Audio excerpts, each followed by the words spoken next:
Hello students, स्वागत है आपका मैग्नेट ब्रेन्स पर। और आज हम आ गए हैं लेकर के आपके लिए कक्षा 5 की वीणा किताब का पाठ क्रमांक 4, जिसके हम करने वाले हैं आज अभ्यास प्रश्न। पिछली वीडियो में हमने पूरा पाठ पढ़ा, उसकी व्याख्या देखी और अब हम इस वीडियो में करने वाले हैं इसके अभ्यास प्रश्न उत्तर, जैसा कि आपसे वादा था। चलिए तो हम जानेंगे इस पाठ में हमारे पास कौन कौन से प्रश्न हैं और हमें उन्हें कैसे हल करना है। आइए आगे बढ़ते हैं। बातचीत के लिए जो हमारा पहला सेगमेंट है प्रश्नोत्तर का, वो है बातचीत के लिए, या हम सब एक दूसरे से बात करने के लिए ही ये कुछ प्रश्न होंगे। पहला प्रश्न, त्योहारों पर घरों में कई प्रकार के मिठाइयाँ और नमकीन बनाई जाती हैं। आपको कौन सी मिठाइयाँ और नमकीन अच्छी लगती है, वह किस त्योहार पर बनाई जाती हैं? अब ये उत्तर आपको अपने हिसाब से लिखना है। अपनी मन पसंदीदा मिठाइयाँ या पकवान जो आपके घर में बनती हैं और आपको क्या पसंद है वो लिखना है। हम एग्जाम्पल के लिए एक उत्तर देख लेते हैं।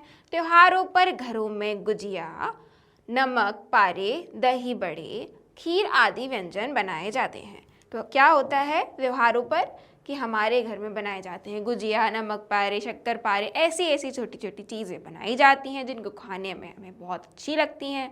इसी प्रकार से आप भी अपने उत्तर लिखिएगा कि आपको क्या क्या पसंद है खाने में। आइए अगला प्रश्न देख लेते हैं। आप कौन से त्योहार मनाते हैं, उनमें और सांकेन में कौन कौन सी बातें समानताएं हैं? तो आप जो त्योहार मनाते हैं और सांकेन में, इन दोनों ही त्योहारों में क्या क्या समानताएं हैं, आपको ये बातें लिखनी हैं। हम अपने घरों में होली, दीपावली, रक्षाबंधन, क्रिसमस, ईद, लोहड़ी, ओणम, पोंगल, बिहू आदि त्योहार मनाते हैं। होली और सांकेन त्योहार लगभग एक जैसा ही है। क्यों? क्योंकि सांकेन में भी लोग चावल का आटा लगाते हैं लोगों पे, एक दूसरे पे। जिस प्रकार से हम होली में तरह तरह के रंग लगाते हैं, गुलाल लगाते हैं एक दूसरे को, और पानी एक दूसरे के ऊपर डालते हैं, जिस प्रकार से हम होली में भी एक दूसरे के ऊपर पानी डाल के खेलते हैं।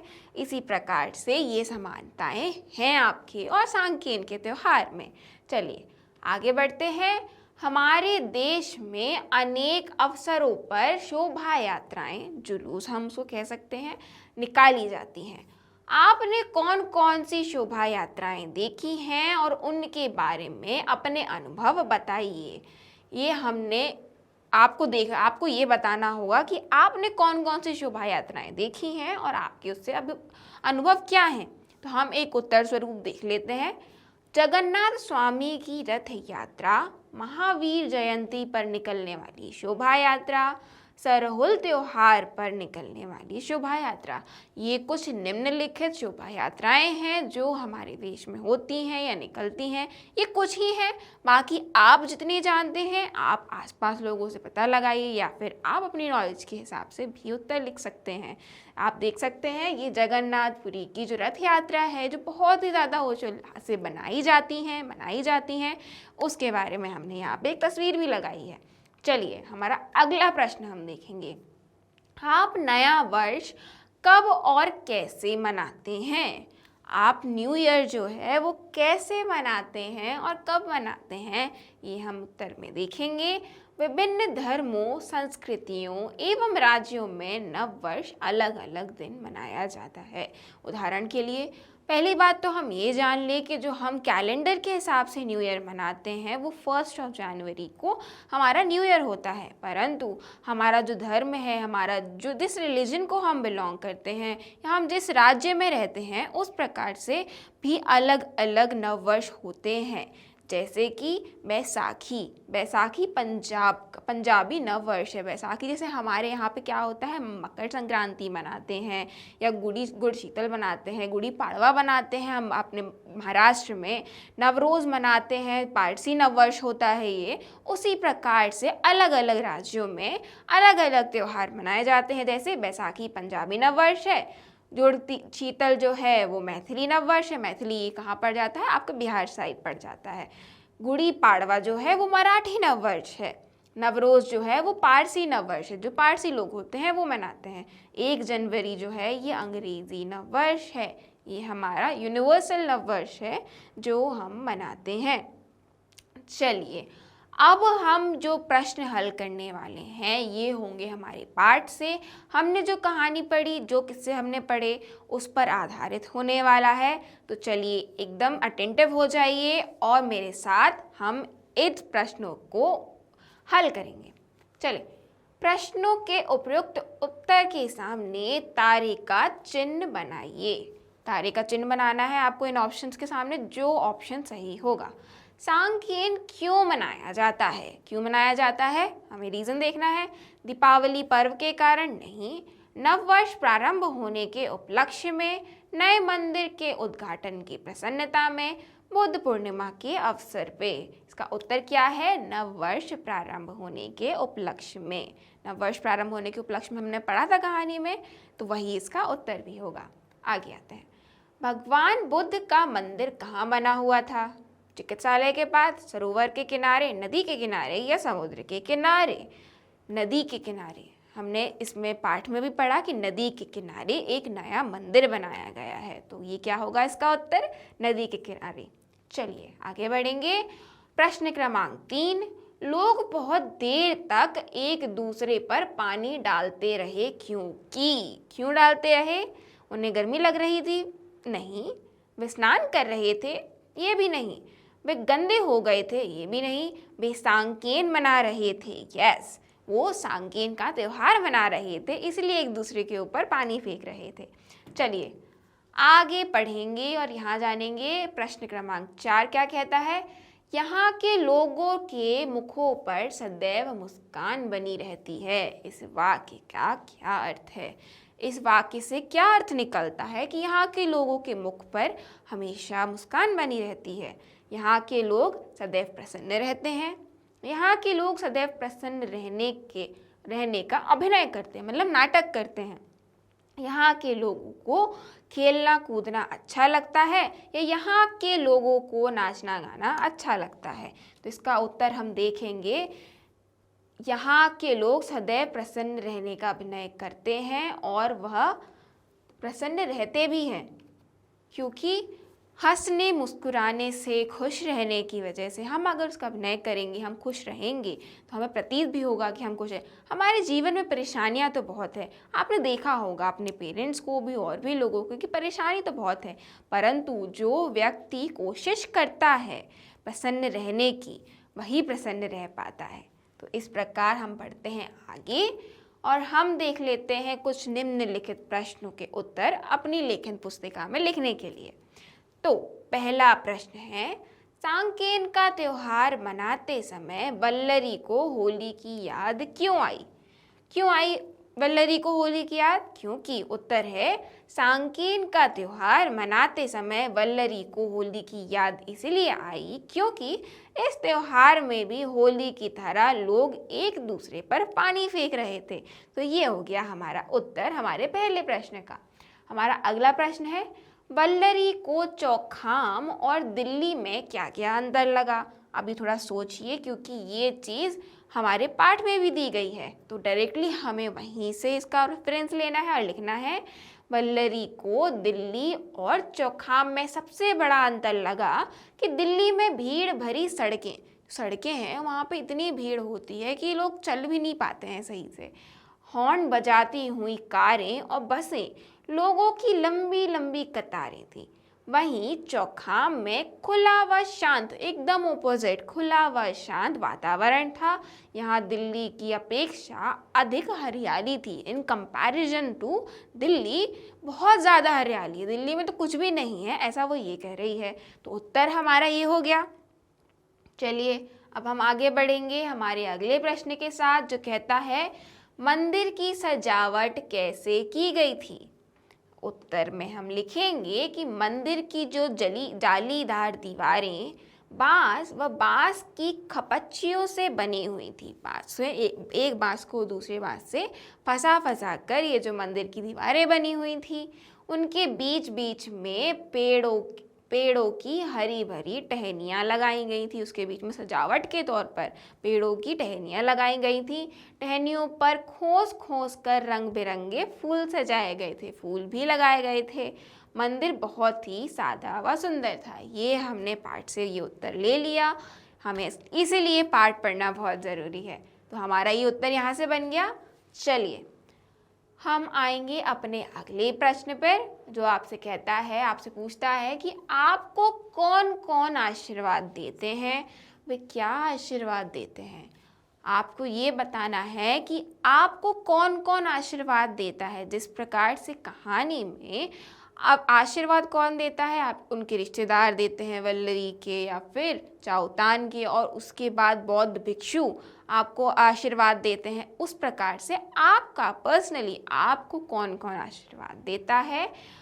और तो ये हम उत्तर देख लेते हैं। हमें घर के बड़े बुजुर्ग आशीर्वाद देते हैं कि हम सदैव अच्छे इंसान बने व नेक रास्ते पर चलकर लोगों की सहायता करें। हमारे घर के जो बूढ़े बुजुर्ग लोग होते हैं, जो बड़े होते हैं, हमारे माता पिता हो गए, हमारे दादा दादी, नाना नानी हो गए, या और भी कई बुजुर्ग लोग हो गए, बड़े लोग हो गए, वो हमें आशीर्वाद देते हैं जब भी हम उन्हें प्रणाम करते हैं कि आप खुश रहो बेटा, आप हमेशा तरक्की करो, आप हमेशा नेक रास्ते पे चलो, सच्चाई के रास्ते पे चलो और लोगों की मदद भी करो, एक अच्छे इंसान बनो। तो इस प्रकार से हमें ये उत्तर लिखना है। चलिए अब आ जाती है हमारी एक टेबल, और जो हमें पूरी तरीके से हमारे पाठ को पढ़ के ही सॉल्व हो पाएगी। प्रश्न है, नीचे पाठ की कुछ पंक्तियों के भावार्थ दिए गए हैं। मतलब ये जो कुछ ये पंक्ति हैं और उसका ये जो भावार्थ है, भाव क्या कहता है, उसकी फीलिंग्स क्या कहती हैं, उस अर्थ क्या अर्थ है उसका, उस वाक्य का, वो लिखा हुआ है। उदाहरण के अनुसार पाठ की उन पंक्तियों को लिखिए जो दिए गए भावार्थ पर आधारित हैं। ये हमारे भावार्थ हैं, उस भाव का अर्थ है, उस फीलिंग का अर्थ है। अब उसके रेफरेंस में हमें क्या लिखना है, पाठ से उठाकर हमें वो पंक्तियाँ लिखनी है जो उस भाव को दर्शाता है। चलिए फॉर एग्जाम्पल हमें एक दिया हुआ है, शोभा यात्रा में लोग बहुत प्रसन्न दिखाई दे रहे थे। तो पाठ की कौन सी पंक्तियाँ ये बताती हैं हमें, शोभा यात्रा में सब लोग नाचते गाते हुए जा रहे थे, लोगों में बहुत उत्साह था। इस पंक्ति से, इस लाइन से हमें ये भाव पता चलता है कि शोभा यात्रा में लोग बहुत प्रसन्न दिखाई दे रहे थे। इसी प्रकार से हमें जो अन्य ये भावार्थ लिखे गए हैं उसके आगे हमें वो पंक्तियाँ लिखनी है, जिससे हमें ये पता चल रहा है कि उसका भाव क्या है। चलिए तो हम उत्तर देख लेते हैं। मंदिर सुंदर सजा था, ये कौन सी पंक्तियाँ बताती हैं पाठ में। इतना सादा और सुंदर मंदिर वल्लरी ने पहले कभी नहीं देखा था। इतना सादा और सरल सुंदर मंदिर वल्लरी ने पहले कभी नहीं देखा था। तो हमने ये पंक्ति उठा के यहाँ पे लिख दी। ये पंक्ति का अर्थ, भाव ये कहता है। चलिए, ऐसा लगता है कि लोग होली का त्योहार मना रहे हैं। ये भावार्थ कौन सी पंक्ति से हमें देखने मिला है। लोग एक दूसरे पर बाल्टियां भर भर कर पानी डाल रहे हैं। वे एक दूसरे के चेहरों पर चावल का आटा भी लगा रहे हैं। वल्लरी को होली की याद आ गई। इन पंक्तियों से ये भाव पता चलता है। कौन सा भाव, ऐसा लगता है कि लोग होली का त्योहार मना रहे हैं। चलिए अगला देख लेते हैं। त्योहार में सब एक दूसरे से मिलते जुलते हैं। त्योहार में सब एक दूसरे से मिलते जुलते हैं, ये कौन सी पंक्तियां दर्शाती हैं। होली के दिन लोग एक दूसरे से मिलने जाते हैं। उस दिन लोग घरों में कई प्रकार की मिठाइयाँ और नमकीन बनाते हैं और अतिथियों का स्वागत करते हैं।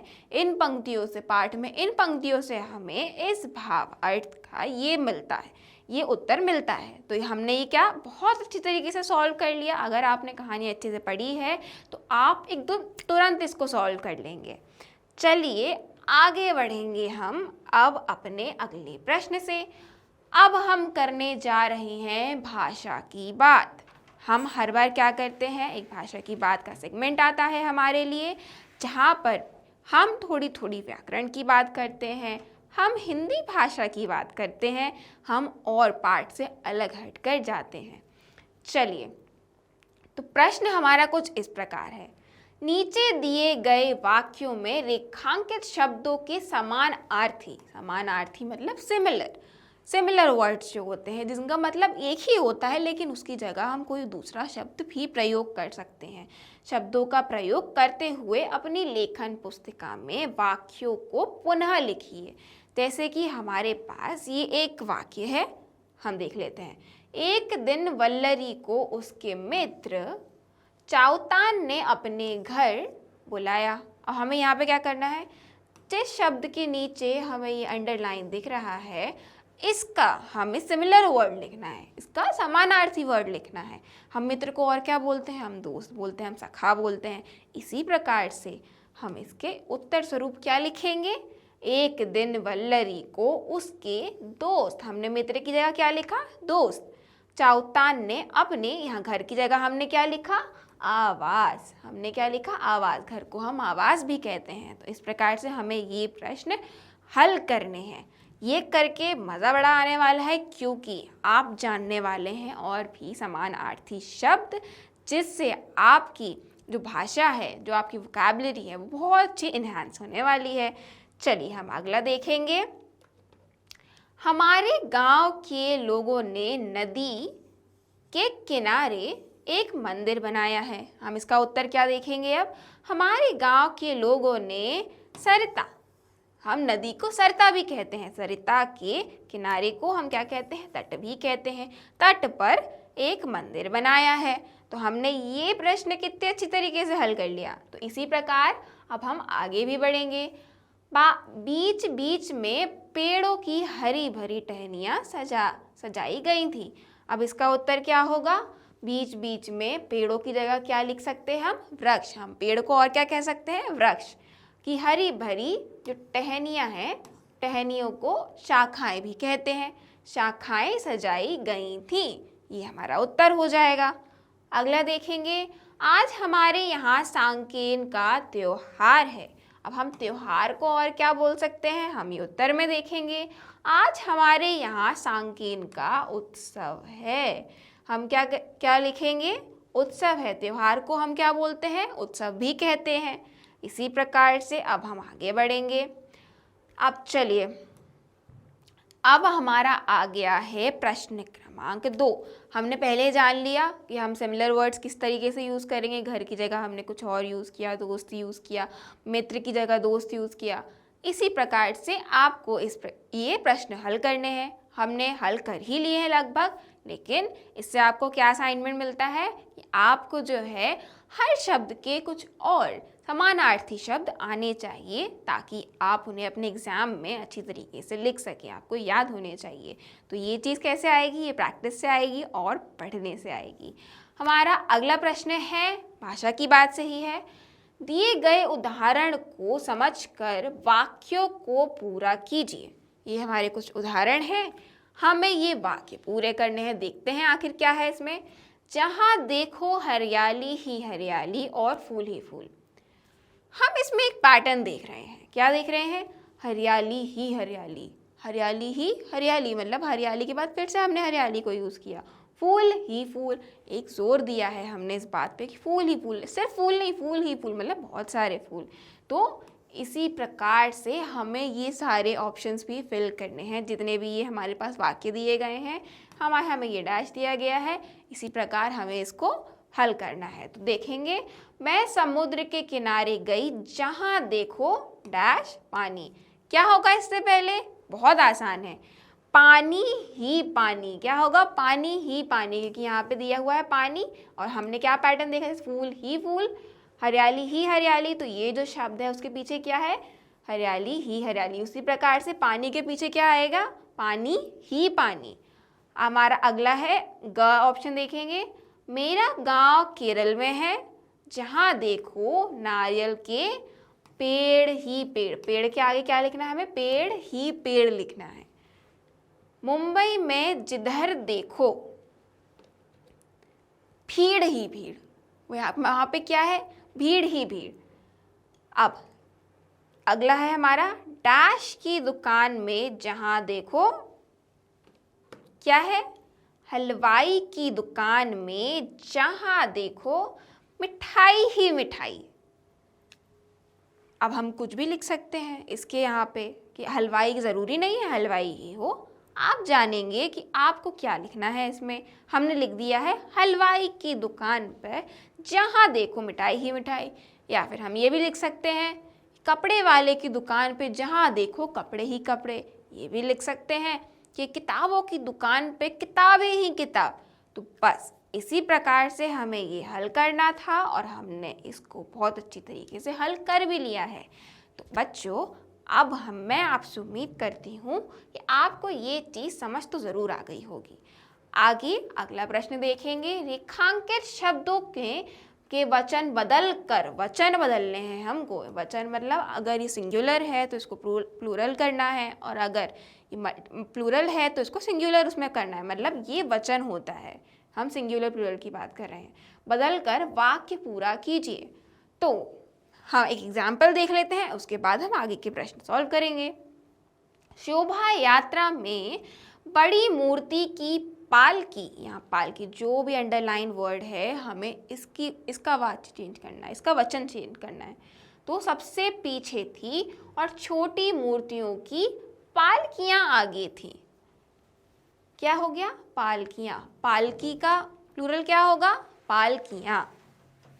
इसी प्रकार से अब हम देखेंगे अपने अगले प्रश्न, जहां पर हमें करना होगा वचन चेंज। हम क्या करेंगे? वचन बदलेंगे। तो चलिए आइए करते हैं। बांस की खपच्चियाँ, ये ऑलरेडी क्या है? ये ऑलरेडी प्लूरल है, ऑलरेडी बहुत सारे उसमें दिखा है, एक से ज़्यादा हैं तो खपच्चियाँ हैं। अब उधर रखी हैं, अब इसका सिंगुलर फॉर्म क्या होगा? खपच्ची। क्या देखेंगे? खपच्ची। ये खपच्ची लिखेंगे, मुझे दे दीजिए। इसी प्रकार से अगर आपको नदी लिखा है तो नदियाँ लिखेंगे, नदियाँ लिखा है तो नदी लिखेंगे। तो आपको वो जो अंडरलाइन वर्ड है उसका वचन बदलना है। अगला देखेंगे। गंगा एक पवित्र नदी है, भारत में अनेक पवित्र क्या है? नदियाँ हैं। नदी का क्या हो जाएगा? वचन बदलेंगे तो नदियाँ। मेरे जन्मदिन पर कई प्रकार की मिठाइयाँ थीं, लेकिन मुझे रसगुल्ले की। अब मिठाइयों का वचन बदलेंगे, उसको सिंगुलर फॉर्म में लेके आएंगे। एक क्या बोलेंगे मिठाइयों को? मिठाई। तो इसका उत्तर क्या होगा? मिठाई सबसे अच्छी लगी। हमारा अगला हम देखेंगे। सारी बाल्टियाँ पानी बाल्टियाँ, यहाँ में बाल्टियों का लिखना है सिंगुलर फॉर्म। पानी से भर गई हैं, केवल एक बाल्टी बची है। तो ये हमने कर लिया है भाषा की बात का ये प्रश्न सॉल्व, जहाँ पे कितना आसान था हमें वचन बदलना सबसे आसान कार्य होता है। मूर्तियाँ हैं, मूर्ति लिख दो, मतलब अगर प्लूरल है सिंगल लिख दो, और सिंगल है तो प्लूरल लिख दो।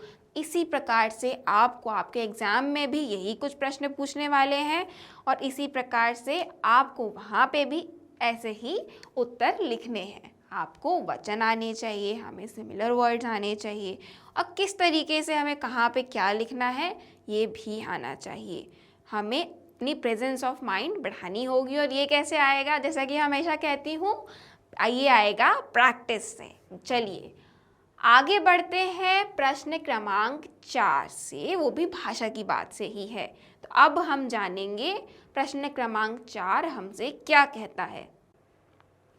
तो प्रश्न है कि जब किसी की बात ज्यों की त्यों लिखी जाती है तब एक चिन्ह लगाया जाता है, इसे उदाहरण चिन्ह कहते हैं। ये जो चिन्ह होता है वो उदाहरण चिन्ह कहलाता है। उदाहरण के लिए, अब हम उदाहरण के लिए देखेंगे। चौतान बोला, आज से हमारा नया वर्ष आरंभ होता है। ये क्या है? ये चिन्ह लगे हुए हैं, इन्हें हम कहते हैं उदाहरण चिन्ह। ये कब प्रयोग होता है? जब किसी ने कोई बात कही और उसको ज्यों का त्यों उठा के आपने बोल दिया। जैसे कि फॉर एग्जाम्पल, मैंने आपसे कहा कि बच्चों कल होमवर्क करके लेके आना। अब आप अगर किसी और से, अपने किसी मित्र से ये बात कहते हैं कि मैम ने कहा था कि बच्चों कल ये होमवर्क करके आना। अब आपने क्या किया? आपने मेरी बात ज्यों की त्यों जैसा मैंने कहा था वैसा का वैसा उठा के अपने अपने मित्र को कह दिया। तो जब भी आप अगर ये बात लिखेंगे, बोलने की बजाय जब लिखेंगे तो इसको क्या करेंगे, उदाहरण चिन्ह के अंदर लिखेंगे, उदाहरण चिन्ह वहाँ पर लगाएंगे फिर लिखेंगे। क्यों? क्योंकि हमने किसी की बात उठाकर एज इट इज़ रख दी है और हमें ये दर्शाना होगा कि हमने ये बात एज इट इज़ बोली है या फिर लिखी है। तो चलिए अब पाठ में आए ऐसे 4 वाक्य खोज कर लेखन पुस्तिका में लिखिए। आपको क्या करना है, अब पाठ में से ऐसे कुल 4 वाक्य लिखने हैं अपनी लेखन पुस्तिका में, अपनी नोटबुक में, जहाँ पर ऐसे क्या उदाहरण चिन्ह प्रयोग करने के बाद वाक्य लिखे गए हैं। तो हम देख लेते हैं वो कौन कौन से वाक्य हैं। वल्लरी ने चाउतान से पूछा, ये लोग कहाँ जा रहे हैं, बहुत प्रसन्न दिखाई दे रहे हैं। ये हमारा पहला वो हो जाएगा। क्यों? यहाँ पे उदाहरण चिन्ह है, उसने क्या पूछा ऐसा का वैसा ही उठा के रख दिया। चलिए अगला वाक्य हम देख लेते हैं। क्या हम लोग भी शोभा यात्रा में सम्मिलित हो सकते हैं, वल्लरी के पिताजी ने पूछा। वल्लरी के पिताजी ने पूछा, एज इट इज़ पूछ लिया उन्होंने कि क्या हम भी, किसी ने ये बात बोली तो उसको हम क्या करेंगे, इन्वर्टेड इन कॉमास के अंदर लिखेंगे, उदाहरण चिन्ह के अंदर लिखेंगे। हम क्या हम लोग भी शोभा यात्रा में सम्मिलित हो सकते हैं, वल्लरी के पिताजी ने पूछा। ये भी हमने पाठ से उठाया, पाठ से ढूंढा और यहाँ लिख दिया। चलिए और देख लेते हैं। उसने चाउतान से कहा, चाउतान भाई लगता है कि लोग होली का त्योहार मना रहे हैं। ये चीज़ किसने, अब उसने चाउतान से कहा, उसने चाउतान से कहा। अब ये पूरा वाक्य यहाँ पे आ गया जिसको हमने उदाहरण चिन्ह के बीच में लिखा है और ये हमने कहाँ से लिया है, अपने पाठ से लिया है। 3 दिन तक इसी तरह सांकेन मनाया जाता है, चाउतान ने बताया। अब एज इट इज़ फिर से रख दिया, 3 दिन तक इसी तरह सांकेन मनाया जाता है, ये भी हमने पाठ से उठा के एज इट इज़ रख दिया। तो हमारे यहाँ पे हो गए हैं ये प्रश्न हल। और अब हम बढ़ेंगे आगे और अब हमें एक बड़ी ही इंटरेस्टिंग एक्टिविटी करनी है भाषा की बात में ही। तुम्हारा प्रश्न कुछ इस प्रकार है कि पाठ में से चुनकर कुछ शब्द नीचे दिए गए हैं, पाठ में से कुछ शब्द आपको नीचे दिए गए हैं, इन्हें हिंदी वर्णमाला के क्रम में लिखिए। जैसे अब हिंदी वर्णमाला क्रम क्या है ये हम पढ़ने जा रहे हैं, आपने पढ़ा भी है, आपको आता भी है, लेकिन हम एक बार फिर से देखेंगे इसको एक्चुअल क्रम क्या होता है। जैसे कमल, खरगोश, गगन, क ख ग, क के बाद क्या आता है ख, ख के बाद क्या आता है ग। तो हमें एक ऐसे क्रम में लिखना है जिसके बाद जो आता है उसमें उस ऑर्डर में हमें इसको अप्लाई करना है, फिर अरेंज करना है। जैसे हमें कौन से शब्द दिए गए हैं, केरला, समस्या, मठ, तट, नमकीन, जल, वन, मटका। अब हम अगर इसको वर्णमाला के उसमें लिखें, सीक्वेंस में लिखें, तो कौन सा शब्द पहले आएगा, कौन सा बाद में आएगा, ये चीज़ हमें जाननी होगी। तो सबसे पहले हम उसके लिए क्या करेंगे, हम जानेंगे पहले हमारी हिंदी की वर्णमाला। तो हमारे स्वर कितने होते हैं, 13 होते हैं। जैसे अ, आ, ई, उ, ऋषि, ए, ओ, औ, अंग, आहा, ये हो गए हमारे। तो इसके सीक्वेंस क्या है, आ के बाद आ आता है। अब ये व्यंजन है हमारी, ये वर्णमाला है।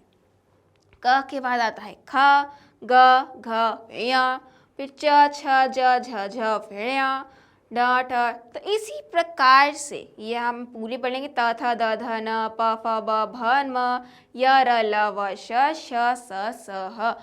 ये हमारा क्रम होता है हिंदी वर्णमाला का। तो अब हमें क्या करना है, हमें इसको रेफरेंस बना के, हमारे दिमाग में ये रेफरेंस होना चाहिए, आपकी वर्णमाला आपको आनी चाहिए। क के बाद क्या आता है, स के बाद क्या आता है, म के बाद क्या आता है। तो उसके परिप्रेक्ष्य में हमारा उत्तर क्या होगा, सबसे पहले लिखेंगे हम केरला, क्योंकि सबसे पहले आता है हमारी वर्णमाला में क, फिर ज आता है, क, ख, ग, घ, ज। तो इस प्रकार से आपको एकदम दिमाग में आपको ये वर्णमाला होनी चाहिए और फिर उसके बाद में हमें ये उत्तर अरेंज करना है। फिर आएगा तट, फिर नमकीन, फिर मटका, मट, माँ के बाद आता है क्या, वन, व आता है तो वन, और व के बाद क्या आता है, स, तो स से समय हो गया है। तो हमें इस प्रकार से, इतना आसान था इसको अरेंज करना। तो अब आप क्या करेंगे, अगर आपको वर्णमाला याद नहीं है तो सबसे पहले आप वर्णमाला याद करेंगे, क्योंकि इस प्रकार के प्रश्न आपसे एग्ज़ाम में आने ही वाले हैं, पूछने ही वाले हैं, तो आपको इसकी प्रैक्टिस ज़रूर लगेगी। चलिए आगे देख लेते हैं, और ये कुछ प्रश्न हैं जो है हमारे पाठ से आगे, मतलब पाठ से थोड़ा सा आगे हम कुछ बातचीत करेंगे। अब पहला प्रश्न है हमारा, आपके घर में त्योहारों के लिए कौन कौन सी तैयारियां की जाती हैं। अब आपको ये लिखना है, जैसे कि त्योहार नज़दीक भी हैं अभी काफ़ी सारे, तो आपके घर में किसी त्योहार की तैयारियां कैसे की जाती हैं ये आपको खुद लिखना है। तो विद्यार्थी इस विषय पर अपने अनुभवों के आधार पर लिख सकते हैं कि आप अपने घर में क्या करते हैं, आपका अनुभव क्या है। जैसे कि घरों में त्योहारों के लिए की जाने वाली जो तैयारियां हैं वो क्या होती हैं, साफ सफाई करना, घरों को सजाना, घरों में लाइट लगाना, अच्छे अच्छे व्यंजन बनाना, अच्छा अच्छा खाने के लिए बनाना, लोगों से मिलने जाना आदि। हम इस प्रकार से हमारे कुछ त्योहारों की तैयारियां करते हैं। तो आप भी लिखेंगे कि आप किस तरीके से त्योहार की वो करते हैं तैयारियां। अगला प्रश्न है, आपके घर पर त्योहारों के समय कौन कौन क्या क्या काम करता है, सूची बनाइए। आपको एक लिस्ट बनानी है कि आपके घर में जितने भी सदस्य हैं, मम्मी हो गई, पापा हो गए, आप हो गए, आपके भाई बहन हो गए, आपके घर में और कोई भी रहता है वो, तो त्योहार के वक्त में जब काम विभाजित होता है कि ये काम कौन करेगा और ये काम कौन करेगा, तो इसी तरह से आपको एक सूची बनानी है कि आपके घर में त्योहारों के वक्त पे कौन क्या काम करता है। फॉर एग्जाम्पल, त्योहारों के समय घर पर सभी सदस्य मिलकर काम करते हैं, जैसे माता पिताजी मिलकर व्यंजन बनाते हैं, खाना वाना पकाते हैं। हम सभी भाई बहन मिलकर घर की सफाई करते हैं तथा अपना घर सजाते हैं। हम जो बच्चे हैं, भाई बहन हैं, वो मिलकर सफाई करते हैं और घर सजाते हैं। और हमारे माता पिता क्या करते हैं, व्यंजन बनाते हैं, खाने पीने का इंतज़ाम करते हैं और भी कई काम करते हैं। तो आपको ये लिस्ट बनानी है कि आप क्या काम करते हैं, आपके माता पिता क्या काम करते हैं डिटेल में। तो विद्यार्थी अपने अनुभवों के आधार पर स्वयं उत्तर लिख सकते हैं। चलिए आगे बढ़ेंगे। हमारे देश में ये प्रश्न बहुत ही ज़्यादा आपको आपकी ज्ञान में जो वृद्धि करने वाला है उसका हिसाब नहीं, क्योंकि आपको इतना कुछ सीखने मिलने वाला है इस प्रश्न से, इसके उत्तर फाइंड करने में भी मज़ा आएगा। चलिए, हमारे देश में लोग अनेक प्रकार से अभिवादन करते हैं। अभिवादन मतलब जब भी हम किसी से मिलते हैं तो उनको हम या तो हेलो बोलते हैं, नमस्कार बोलते हैं। तो किस प्रकार से हम उनको ग्रीट करते हैं वो तरीका, तो अभिवादन करते हैं अनेक प्रकार से, अलग अलग तरीके से अभिवादन करते हैं। उदाहरण के लिए नमस्ते बोलकर, हम किसी से मिलते हैं तो हम उनसे नमस्ते बोलते हैं। तो आपके राज्य में, आप जहाँ रहते हैं, आपके राज्य में क्या बोलकर अभिवादन किया जाता है, एक सूची बनाइए। फॉर एग्जाम्पल, दिल्ली में क्या बोला जाता है, नमस्कार बोला जाता है। तो अन्य राज्यों में और अन्य राज्यों में क्या बोला जाएगा, हाँ वो लिखेंगे। अब तमिलनाडु में, ये उल्टा हो गया है, तमिलनाडु में हम क्या बोलते हैं, वड़क्कम बोलते हैं। ये चीज़ यहाँ पे आएगी, तमिलनाडु में हम वड़क्कम बोलते हैं। राजस्थान में हम क्या बोलते हैं, खम्मा घड़ी बोलते हैं। जब भी हम किसी से ग्रीट करते हैं तो क्या बोलते हैं, हम खम्मा घड़ी बोलते हैं। झारखंड में हम क्या कहते हैं, जोहार बोलते हैं। झारखंड के लोग क्या बोलते हैं, जोहार बोलते हैं जब भी वो किसी से मिलते हैं। और लद्दाख के लोग क्या बोलते हैं, जुले। उनकी लैंग्वेज में जो अभिवादन होता है उसको कहते हैं जुले। तो चलिए बच्चों आगे बढ़ेंगे। हमने ये जान लिया कि कौन से राज्य में क्या बोला जाता है। आप अपनी प्रकार से, आपकी अगर इच्छा हो तो आप ये भी जान सकते हैं कि आप कहाँ रहते हैं, उसके हिसाब से कहाँ पे हमने ये एग्जाम्पल के तौर पे लिखा कि तमिलनाडु में क्या बोलते हैं, पंजाब में क्या बोलते हैं, लेह लद्दाख में क्या बोलते हैं। आप लिख भी सकते हैं कि आपके उत्तर प्रदेश में क्या बोला जाता है और गुजरात में क्या बोला जाता है, या फिर कर्नाटक में क्या बोला जाता है, या नॉर्थ ईस्टर्न आप किसी स्टेट में रहते हैं तो वहाँ पे क्या बोला जाता है, किस प्रकार से अभिवादन किया जाता है, ये आप लिख सकते हैं, उसकी सूची बना सकते हैं। तो अपनी पुस्तिका में ये लिखिएगा ज़रूर याद से। चलिए आप सोचिए और लिखिए, आपको सोचना है और आपको उत्तर लिखने हैं। तो इस पाठ में आपको सबसे अच्छा क्या लगा और क्यों? आपको इस पाठ में सबसे अच्छा क्या लगा, कौन सी बात आपको सबसे अच्छी लगी और क्यों लगी, ये आपको उत्तर कर लिखना है। तो उत्तर में हम लिख सकते हैं, ये हमने लिख दिया है। आपको क्या अच्छा लगा ये आप लिखेंगे। इस पाठ में हमें त्योहार मनाने का तरीका सबसे अच्छा लगा तथा मंदिर में की जाने वाली सजावट भी अच्छी लगी। मंदिर में सजाने के लिए प्लास्टिक या अन्य हानिकारक वस्तुओं का प्रयोग ना करके प्राकृतिक वस्तुओं का प्रयोग किया गया था। तो हमें इसमें क्या सबसे अच्छा लगा? हमने इस उत्तर में क्या लिखा कि जो त्यौहार मनाने का तरीका है वो बहुत पसंद आया। जो मंदिर सजाने का तरीका था उसमें भी प्योरली ऑर्गेनिक तरीके से सजाया गया, मतलब पूरी तरीके से नेचुरल चीज़ें, कोई प्लास्टिक नहीं, कोई आर्टिफिशियल चीज़ नहीं, पेड़ों के पत्ते और फूलों से सजाया गया। तो ये बात हमें पसंद आई। अब इसके अलावा आपको जो उत्तर लिखना है आप वो लिख सकते हैं कि आपको इस पाठ में और क्या पसंद आया। अब हम अगला प्रश्न देखेंगे और लिखेंगे इनके उत्तर। ये भी बहुत ज़्यादा एक्टिविटी फन होने वाला है। चलिए नीचे दिए गए उदाहरण को देखकर आगे की कड़ी बनाइए। हमें आगे का पूरा लिंक बनाना है। जैसे यहाँ पे दिया हुआ है हमारा एक वर्ड गेहूँ। गेहूँ आपने देखा होगा कैसा दिखता है। तो अब आगे की कड़ी किस प्रकार से, इसका प्रोसेस कैसा होता है। गेहूँ से क्या आटा भी बनता है और फिर आटे से हम क्या बनाते हैं, रोटी या पूड़ियाँ बनाते हैं। अब गेहूँ से और भी क्या बन सकता है, दलिया बन सकता है, और दलिया से हम क्या बना सकते हैं, हलवा बना सकते हैं, या दलिया से पका के भी खा सकते हैं। तो इसी प्रकार से आपको दिए गए हैं कुछ पदार्थों के नाम, जैसे दूध, गन्ना, चना, चावल। अब हमें आगे लिखना है कि इससे हम और क्या क्या बनता है। दूध से हम आगे और क्या बनाते हैं, गन्ने से हम आगे और क्या बनाते हैं, चना से आगे हम और क्या बनाते हैं, और चावल से आगे हम और क्या बनाते हैं।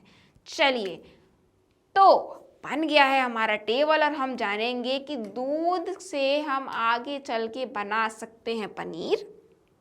बेशक पनीर से बना सकते हैं हम खोया। दूध से हम क्या ही बना सकते हैं, खोया, मतलब जो इसकी मिठाइयाँ आप खाते हैं, खोया वो होता है जो कंडेंस्ड मिल्क होता है वो। उसके बाद दही, हम दूध से दही भी बना सकते हैं। दूध से ही मेन प्रोडक्ट क्या हो जाता है हमारा, दही, क्या दूध, और दूध से हम क्या क्या बना सकते हैं, पनीर बना सकते हैं, खोया बना सकते हैं, दही बना सकते हैं। इसी प्रकार गन्ने से हम बना सकते हैं गुड़, हम गन्ने से बना सकते हैं चीनी और सिरका। सिरका विनेगर को कहते हैं, तो हम वो भी गन्ने से ही बनता है। चलिए चने से हम क्या बना सकते हैं, बेसन। बेसन किस चीज़ से बनता है, चने से बनता है। हम सत्तू भी बना सकते हैं चने से। चने को जब हम भून कर उसका पाउडर बना के उसको सत्तू बोला जाता है, वो हम चने से बनाते हैं। हम चने की दाल भी बना सकते हैं। तो ये एक कड़ी पूरी हो गई। आखिरी है हमारा चावल। चावल से हम क्या क्या बना सकते हैं, ये सबसे आसान होगा आपके लिए। हम चावल से बना सकते हैं खीर, खिचड़ी, पुलाव, या चावल की कोई भी रेसिपी बना सकते हैं जहाँ पर चावल का प्रयोग होता है। तो ये कितनी फन एक्टिविटी थी ना बच्चों करने के लिए। ये प्रश्न तो हमने हल कर लिया है। अब हम आगे पढ़ते हैं और देखते हैं क्या है हमारे लिए। अपने मित्र को सांख्यन के बारे में पूरे दिन का आंखों देखा वर्णन अपनी लेखन पुस्तिका में लिखकर बताइए। आपकी सहायता के लिए कुछ मुख्य संकेत बिंदु नीचे दिए गए हैं। अब क्या है कि आपको एक लेटर लिखना है, आपको लिखकर बताना है अपने दोस्त को, जो यहाँ पे शायद रहता भी नहीं हो, लेकिन आपको उसको एक लेटर भेजना है, आपको एक पत्र लिखना है और उसमें आपको क्या लिखना है, उसके लिए आपको कुछ मुख्य बिंदु दिए गए हैं। ये कुछ पॉइंट्स हैं जो आपको उस पत्र में इंक्लूड करने हैं। इनकी सहायता से अब हम क्या करने वाले हैं, एक पत्र लिखने वाले हैं जो हम अपने मित्र को भेजेंगे। तो चलिए आगे देखते हैं कि हम किस प्रकार से इस पत्र को लिखेंगे। तो हमारे लिए क्या है हेल्पिंग, जो कुछ कीवर्ड्स दिए गए हैं, स्वागत, पकवान, शोभा यात्रा, मूर्तियाँ, मंदिर, एक दूसरे पर पानी डालना, मिलजुल कर खुशी मनाना, पालकी, बांस की खपच्चियाँ, भगवान बुद्ध का मंदिर, बौद्ध भिक्षु, होली, आशीर्वाद, घर, फूल। ये कुछ हमें कीवर्ड्स दिए गए हैं, इनका यूज़ करके हमें एक पूरा पत्र लिखना है। और वो आप इन शब्दों के अतिरिक्त अन्य शब्दों की भी सहायता ले सकते हैं। ये शब्द आपकी अपनी भाषा से भी हो सकते हैं। आप जो भाषा बोलते हैं आपकी भाषा से भी हो सकते हैं ये शब्द। ये आपको सिर्फ एक हेल्प करने के लिए कुछ शब्द दिए गए हैं जिनका यूज़ करके आप ये उत्तर लिखने वाले हैं। चलिए तो हम देखते हैं कि हम पत्र की शुरुआत कैसे करेंगे। हम शुरुआत करेंगे, लिखेंगे प्रिय मित्र, उसके नीचे लिखेंगे हम उसे अभिवादन करेंगे। क्या बोलेंगे, सब प्रेम नमस्कार, पूरे स्नेह के साथ नमस्कार। हम यहाँ अरुणाचल, अब हम बताने जा रहे हैं कि हम कहाँ पर हैं, हम क्या कर रहे हैं। तो क्योंकि हमें अपने दोस्त को बताना, जब भी हम अपने मित्रों को चीज़ें बताते हैं तो पूरी तरीके से बताते हैं कि हम यहाँ थे, हमने ये किया वो किया। हमें उसी प्रकार से इस पत्र में भी वही करना है। चलिए पढ़ेंगे हम इस पत्र में क्या लिख रहे हैं। हम यहाँ अरुणाचल प्रदेश में कुशल पूर्वक हैं। हम अपना अपना भाव बता दिया कि हम ठीक है, हमारा हमने हाल बता दिया कि हम ठीक है, कुशल पूर्वक हैं। आशा करती हूँ या करता हूँ कि तुम भी वहाँ कुशल होगे, तुम जहाँ पर हो तुम वहाँ पे ठीक होगे। अब ये विश हो गया। उसके बाद अब हम आते हैं अपने मेन कंटेंट पे। आज मैं तुम्हें अरुणाचल प्रदेश के प्रसिद्ध त्योहार सांकेन के बारे में बता रही हूँ, जिसे मैंने यहाँ के लोगों के साथ मिलकर मनाया। इस दिन यहाँ नववर्ष के रूप में मनाते हैं। यहाँ यह 3 दिन तक मनाया जाने वाला एक त्यौहार है। ये हमने एक बॉडी बना ली, यहाँ पे हमने लिख दिया कि हमने क्या क्या किया। ये एक इंट्रोडक्शन पार्ट हो गया कि मैं कहाँ पे हूँ, मैं क्या कर रही हूँ, और यहाँ पे कोई त्यौहार है। हम सांकेन के बारे में, क्योंकि हम सांकेन के बारे में बताने वाले हैं तो हम वो लिखेंगे। अब हम आगे बढ़ते हैं। इसमें पहले दिन यहाँ के लोग बुद्ध व बौद्ध भिक्षुओं की मूर्ति पालकी में लेकर शोभा यात्रा निकाली। गांव के लोगों ने मूर्तियों का स्वागत बड़ी धूमधाम से किया। मूर्ति को एक मंदिर में रखा गया जिसे बांस की खपच्चियों और फूलों से सजाया गया था। सभी लोगों ने भगवान बुद्ध के मंदिर में पूजा की तथा उन पर जल चढ़ाया। अब हम पूरी व्याख्या कर रहे हैं कि हमने क्या क्या देखा और किस प्रकार से ये त्यौहार मनाया जाता है। इसके बाद मैंने देखा, ये आप लिख रहे हैं, ये मैंने देखा ये होली के जैसे ही ये लोग एक दूसरे पर पानी डाल रहे हैं। इस दिन यहाँ के घरों में स्वादिष्ट पकवान बनाए गए थे। सभी लोग मिलजुल कर एक साथ खुशी मना रहे थे। तीसरे दिन मूर्तियों को बौद्ध विहार में वापस पालकी में लेकर रखा गया। बौद्ध भिक्षुओं ने गांव के लोगों को खुशहाल व नया साल अच्छे से मनाने का आशीर्वाद दिया। ये हमने पूरा व्याख्या कर दी कि ये त्यौहार कैसे मनाया जाता है। एक एक चीज़ बता दी गई है हमारे इस लेटर में, हमारे इस पत्र में। यह त्यौहार बहुत शांति और भक्ति से भरा हुआ था। मुझे यह अनुभव बहुत अच्छा लगा। काश तुम भी यहाँ होती और यहाँ आनंद ले पाती। अब अंत में उसने ये भी आपने ये भी बता दिया कि आपको यह त्यौहार कैसा लगा, और ये भी कह दिया साथ ही साथ कि काश मेरी मित्र तुम यहाँ होती तो हम साथ में ये त्यौहार मनाते, खुशियाँ मनाते। वो उसको मिस कर रही है।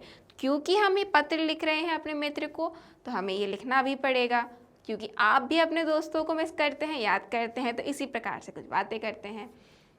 आप भी चाहते हैं कि वो भी आनंद ले पाएं। अब हम इस पत्र को क्लोज करेंगे। क्या लिखेंगे?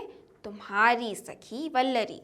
अभी वल्लरी अपने किसी मित्र को लिख रही थी, अब आपको लिखना है अपने किसी मित्र को। इसी प्रकार से इसी फॉर्मेट में लिखना है। आपको मैंने बता दिया है किस प्रकार से आप एक पत्र लिख सकते हैं। बिल्कुल आप भी प्रैक्टिस कीजिएगा इसकी। आप चाहें तो किसी और टॉपिक पर भी पत्र लिख सकते हैं, जैसे अपने माता पिता को लिख दिया अपने, या अपने किसी मित्र को, या किसी रिश्तेदार को, या फिर किसी ऐसे अन्य इंसान को जिसके साथ आप अच्छे घनिष्ठ आपके संबंध हैं। तो आप इसी फॉर्मेट में लिखेंगे क्या? एक पत्र, जिस प्रकार से आपको प्रश्न में पूछा गया था। चलिए, अब आ गया है एक और इंटरेस्टिंग पार्ट। ये सिर्फ सब कुछ आपको करना है मेरी कलाकारी से। यहाँ कुछ प्राणियों के चित्र दिए गए हैं जिन्हें सूखे पत्तों से बनाया गया है। इन प्राणियों को पहचानिए और पत्तों से किसी भी प्राणी की आकृति बनाकर नीचे दिए गए स्थान पर चिपकाइए। आपको क्या करना है? ये यहाँ पे कुछ दिए गए हैं, प्राणी दिए गए हैं, ये कुछ जानवर हैं, ये पत्तों से, सूखे पत्तों से बनाए गए हैं। तो आपको क्या करना है? सूखे पत्तों का प्रयोग करके चिपकाना है एक प्राणी। इसी प्रकार से देखो कितनी सुंदर तरीके से पत्तों से बनाए गए हैं ये जानवर। तो आपको भी कुछ सूखे पत्ते लेने हैं और इस तरीके से कुछ प्राणी बनाने हैं, चित्रकला करनी है।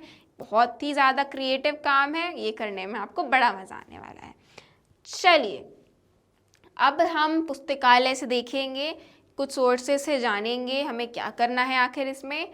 नीचे दिए गए बिंदुओं के आधार पर अरुणाचल प्रदेश के बारे में शिक्षकों और पुस्तकालय की सहायता से महत्वपूर्ण जानकारी जुटाइए। आपको क्या करना है? शिक्षकों और अपने पुस्तकालय की मदद से, मतलब लाइब्रेरी में जाइए या फिर अपने टीचर से पूछिए। ये जो कुछ बिंदु दिए गए हैं इनके ऊपर आपको जानकारी एकत्रित करनी है और आपको लिखना है। चलिए, तो हमें क्या जानकारी जुटानी है हम देख लेते हैं। हमें ये जो लाल रंग से ये दिख रहा है, ये है अरुणाचल प्रदेश। हमने जो पूरी कहानी पढ़ी वो थी अरुणाचल प्रदेश के बारे में, तो ये है अरुणाचल प्रदेश। अब हमें क्या देखना है? इसकी हमें राजधानी पता करनी है। इसके पड़ोस में इसके नेबर जो राज्य हैं उनके नाम लिखने हैं। अरुणाचल प्रदेश में भाषा कौन सी बोली जाती है वो लिखना है। मुख्य फसल क्या होती है वो लिखना है। त्योहार कौन कौन से मनाए जाते हैं, नृत्य कौन सा किया जाता है, परिधान मतलब पहनावा कैसा है वो देखना है। ये बात हमको पता करनी है और इसको लिखना है। तो हम इसको पता हमने कर लिया है, आप और पता कीजिएगा अपने लेवल पे। चलिए, उत्तर है इसके क्या है? राजधानी है ईटानगर। अरुणाचल प्रदेश की जो राजधानी है वो है ईटानगर। उसके जो पड़ोसी राज्य हैं वो है असम और नागालैंड। उसके नेबरिंग जो राज्य हैं वो हैं ये। भाषा कौन सी बोली जाती है? हिंदी, अंग्रेजी, असमिया तथा तिब्बती बर्मी भाषा परिवार की विदेशी भाषाएं।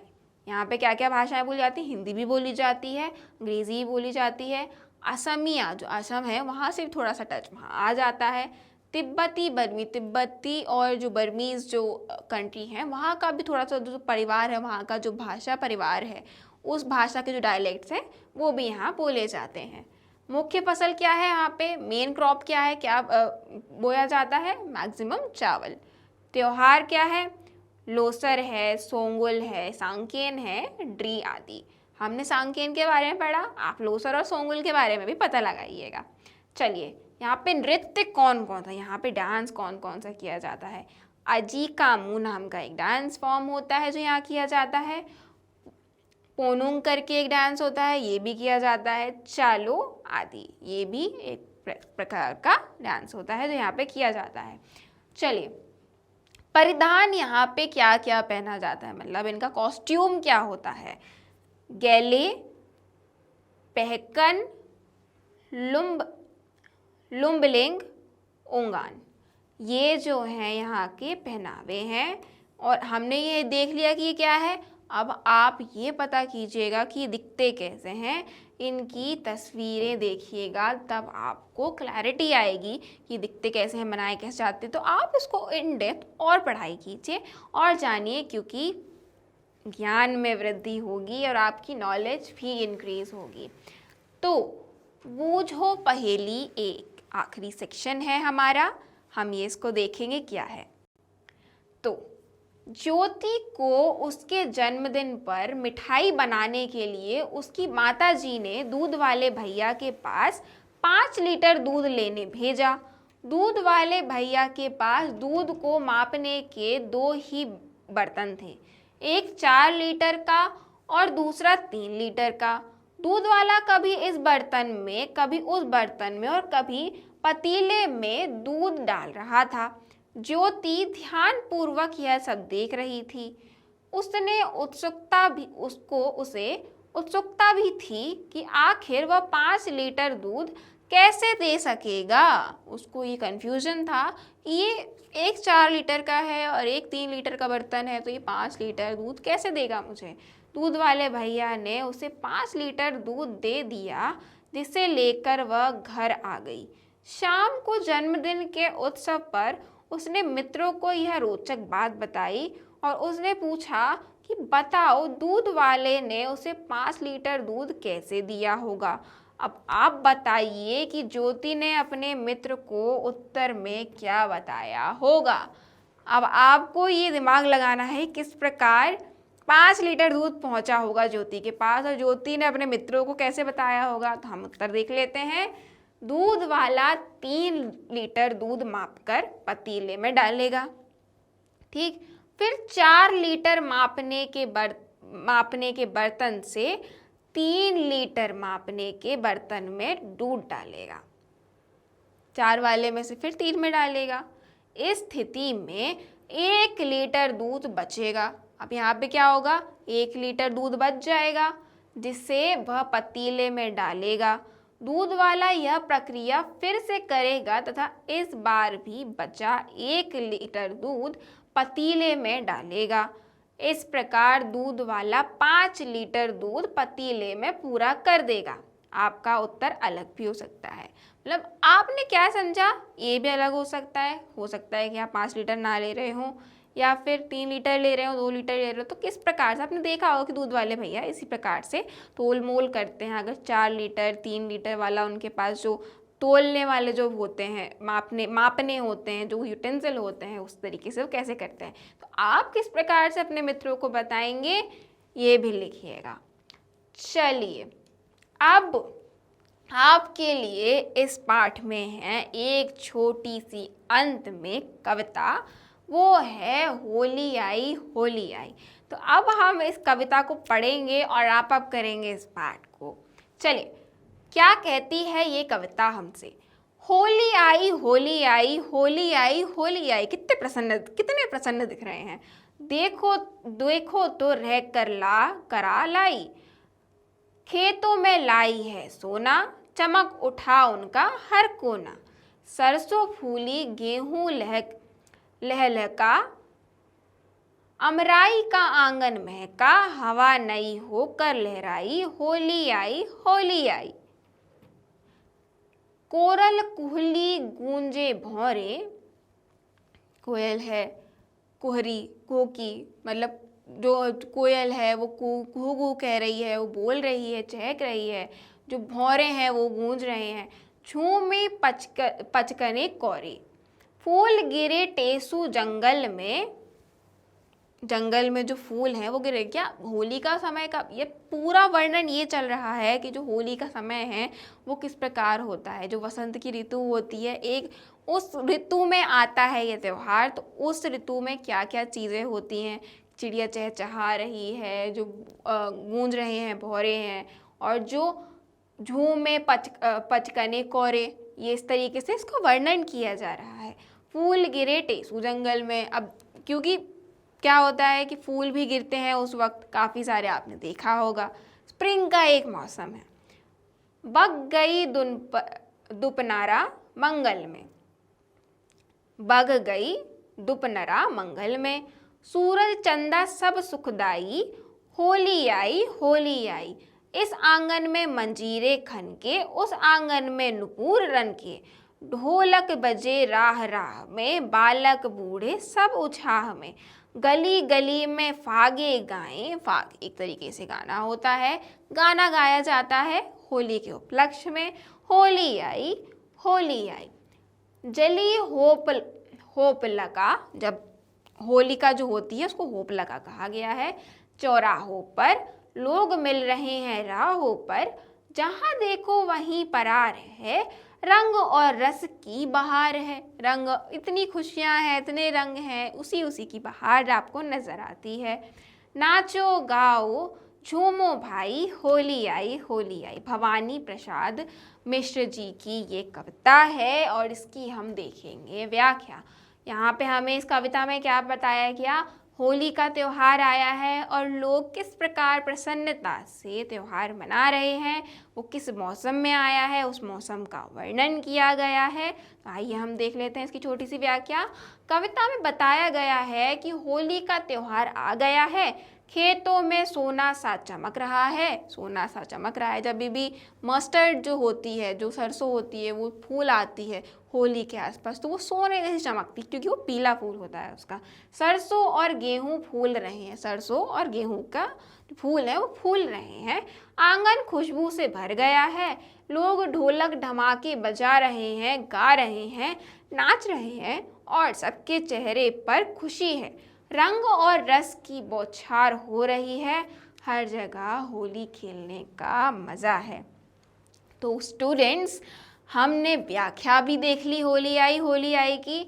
हमने देख लिया किस प्रकार प्रसन्नता पूर्वक होली मनाई जाती है, कैसे मनाई जाती है, क्या क्या एनवायरनमेंट रहता है, हमने जान लिया है इस कविता में। इस कविता के और कोई प्रश्न उत्तर नहीं रहने वाले हैं, तो आप निश्चिंत रहिए, क्योंकि ये सिर्फ और सिर्फ आपके मनोरंजन के लिए थी। अब हम मिलेंगे आपसे अगले वीडियो में, जहाँ पर हम पढ़ेंगे पाठ क्रमांक 5। और उसके लिए आपको कहाँ जाना होगा, कहाँ विजिट करना होगा, आप विजिट कर सकते हैं मैग्नेट ब्रेन्स का यूट्यूब चैनल, एप्लीकेशन या वेबसाइट भी विजिट कर सकते हैं, जहाँ आपको आगे की वीडियोस अवेलेबल होंगी।